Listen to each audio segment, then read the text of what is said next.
So if we wanted to look at the trends, and you've probably seen these ones before, the average worker in the sector is female, over 47 and working part-time. That's the catchment. Will that change? May, over time.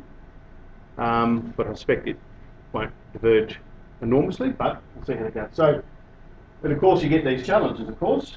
47% over the age 45 in 20 years, they won't be a worker anymore. And they'll add to the 16% of the workforce in 20 years will be needing aged care services and others.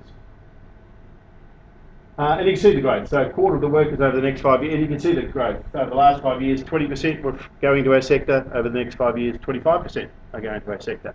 And I think those figures will continue to increase. Which is some benefits for our sector because we've got jobs everywhere. So, like if you're a car worker, well, you can only work in Adelaide or Melbourne. And if you lose your job in the plant, well, disaster. But we've got jobs everywhere. Every community has community service and health jobs. So that's one of our selling points that we don't do necessarily well. Anyway, so you can see all those statistics. Occupations is also fascinating.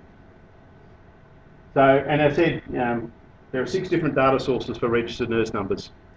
So, so you always have to apply these numbers with a grain of salt, but we've tried to pick what we think is the better one out of DWAR, which everyone uses. So 52,000 nurses required. Now, if you've been following Health Workforce Australia, they reckon it's 120,000 nurses required, registered nurses. And they'll be putting their hand up for money. As I said, they've got 1.5 billion to fix a few thousand doctors. Well, how much are they going to ask for to fix 52,000 registered nurses? For me, the interesting challenge is we're not short of nurses, we're short of nurses who want to work as nurses.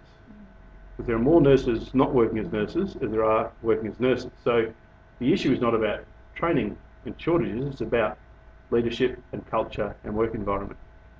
It's about retention rather than recruitment.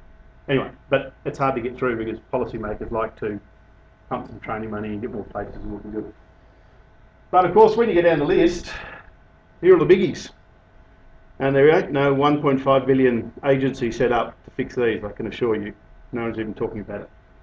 So where are we going to get the money from to fix our shortage of aged, disabled carers, child carers, nursing support workers and welfare support workers? Lots of numbers. And the training figures aren't there to support it.